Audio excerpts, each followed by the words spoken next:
We're now going to model a part called the plate, so we should have a new project already set up. So yeah, we'll just confirm that's done. Okay, now we're going to open a new part, so I can use the quick menu. So here it's opened up a new part, and it's opened a new sketch as well while we're there on that XY plane that we set up in the options setting. Just going to maximize this window, make it a bit bigger. First thing, we're going to draw a rectangle. Now we can type in the dimensions here, but we're not going to at this point, because what we need to get used to is the fact that when we're drawing these parts, it's what we call the constraints, the geometry of the lines to each other, that are more important than the size. So we're going to do those first. So I just right clicked and clicked OK then, just to finish that rectangle command. At any time, if you don't like what's on the screen, you just hit escape and it disappears. We're going to so now I'm going to set up some constraints. Now along our lines are little points. Now there's one at each end, there's also one in the middle which is not showing yet, but it will do if I click this vertical constraint. So what we're going to do is the center point here, which is very important. We're going to line up with the midpoint of this line at the top. When I click it, you'll just see the box shift to the right. Now we're going to do the same horizontally. Just waft along the line and you'll find the center point marker, and then we click it, you'll just see the box just shift up. Right click OK. Now when I move the part by left clicking and grabbing the edges or the corner, you'll see that the part moves symmetrically. Okay, so that's what we want. What we just need to do now is, now we've got the geometry of the part right, we are now going to add the dimensions. So click the dimensions button, left click on the line, move over, and then left click to place a dimension. And now we can type in the box 120.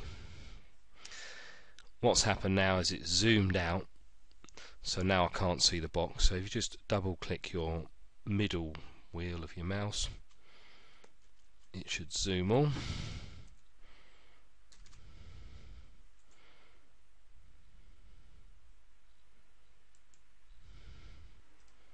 So now we can see the box again. I can scroll in and scroll out to zoom again. So now I click the top line, put that one down, and this length here is 80. We don't have to type the units in. We're working in millimeters, so we can just type 80. So now we've got a rectangle. So we finish with this element of our sketch. So we're going to click Finish Sketch, and now it goes back to an isometric view, which you can always get to by pressing the little home key or F6 on the keyboard. Right, so we need to give our 2D sketch some height now and turn it into a solid. So we're just going to click on the line, and we're just going to click on the extrude.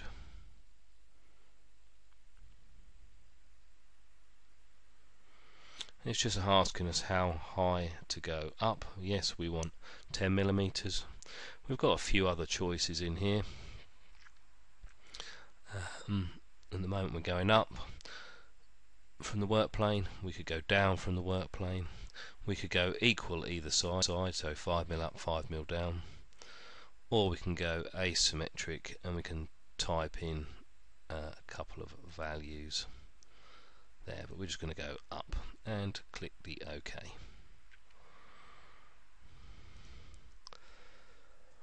It's a good idea to start saving your parts as you go along, because Inventor doesn't have a recovery system should it crash. So we're going to click File, Save, and although it's coming up with a part 3, it's always best to give it a proper name at this stage. Once again, this will come out on the drawing, so we're just going to call it Plate. Save. Okay, right, so we've now got our basic 120 by 80mm rectangle, 10mm high. This is now a solid. We can do some more things now. We're going to create some fillets on the end. So I've clicked the fillet command. I can just go round and choose 1, 2, 3, and you know there's a line there, and as you just wave over it, it'll appear. So there we've selected 4 corners. We can give them a radius of 15. Now we can either drag the little arrow icon up and down till we get to 15, or you can just type in the box, whatever you find easier. And they're all linked together, so they're all the same fillets, so we pick all 4 at the same time. Right click OK, or you can just tick the box there. The next thing we're going to do is put some holes in. Now there's a couple of ways of doing holes, and I'm going to just show you them both. I'm going to do 2 at the top one way and 2 at the bottom the other way. So I can click on the hole command. We've got some choices in here, so the first one we're going to use is linear. Now Inventor will be going down these options in order, so the best thing to do is just follow what it says. It's talking to you down the bottom here. So select a face to place the hole, so I want one on the top, and that mouse icon now has gone from red to white, which means it's been selected. I'm going to click on that left edge, type 15, then click on the top edge, so I can have type 15 again. Okay, and that's the face referenced, the left hand edge and the top edge, so now it's 15mm away from the corner. Now I can go in and change the diameter of my hole, which is 15, and it's going through all. Okay, I could type a distance in there, but through all, that means if I ever change the thickness of the plate, that hole will always go all the way through.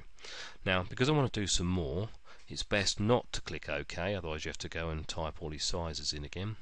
So I'm just going to hit apply, and now it's ready to start again. So I'll just click on the face, click on this left edge, type 15, click on the top edge, 15 again, see, and the 15 through all there, and apply.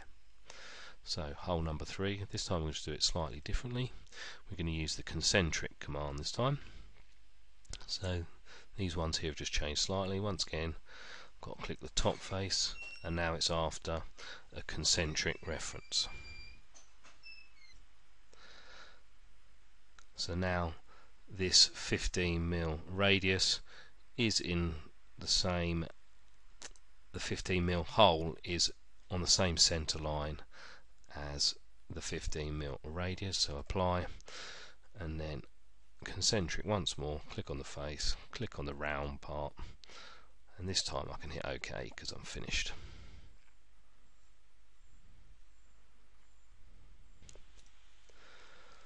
Right, what we want to do now is create a slot in the middle of the part and extrude it all the way through. The last 2 commands, hole and fillet, we didn't need to create any more geometry, but this one we do. So we just need to create a new sketch and click on the face where we want to draw it. So it just spins our part round so we can see it. Now there's a couple of ways of drawing this slot. The first way is that we could draw a rectangle and then draw a circle on each end like that, and we could trim away the bits that we don't need. We just need to then give it a bit of a wiggle and see what's going on. So it's lost its tangent constraints. Like I said, the constraints are more important than the sizes at the moment, so we need to just use this tangent button just to bring these 2 back in line, and the bottom one's gone as well. So okay, so we just wiggle it, so that one still needs doing there.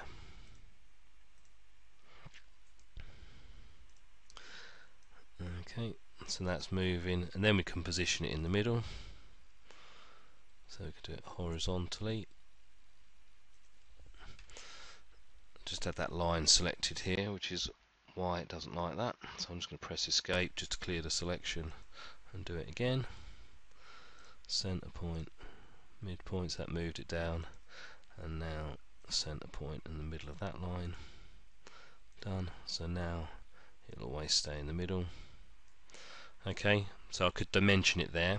I'm just going to delete this and just show you the other method. Then it's up to you which method you want to choose. Okay, it's a bit odd because the command's actually in the line command. So we'll start the line command off. Left click, and we've just gone straight. Now, if I go back to the end point, you see the little dot's gone grey. If I just left click and hold now, pull out and then come round, just straight underneath. Okay, now this time you'll just see at the bottom of the arc, you'll see that we've got the constraint, the tangent. It's already done it for us, and this line is parallel to the one above it and underneath. So I can left click again. Okay, then back on top of the end point till it goes grey, just move to the left and then back round, and you'll see the tangent icons appear there. So right click, okay, just give it a bit of a test. So this time all the constraints are in line. So I had the line selected again. Vertical, doesn't matter which way around you do it, midpoint there and then that way, all works the same. Now we can put our dimensions on. So this line here is 30 millimeters. Okay, and the diameter, the radius there is 10. Okay, you see it's just gone dark and fully constrained, which means everything is correctly dimensioned and there's no missing geometry without a size. So we can click finish sketch, and again we're just going to click on the line over that, hit the extrude again.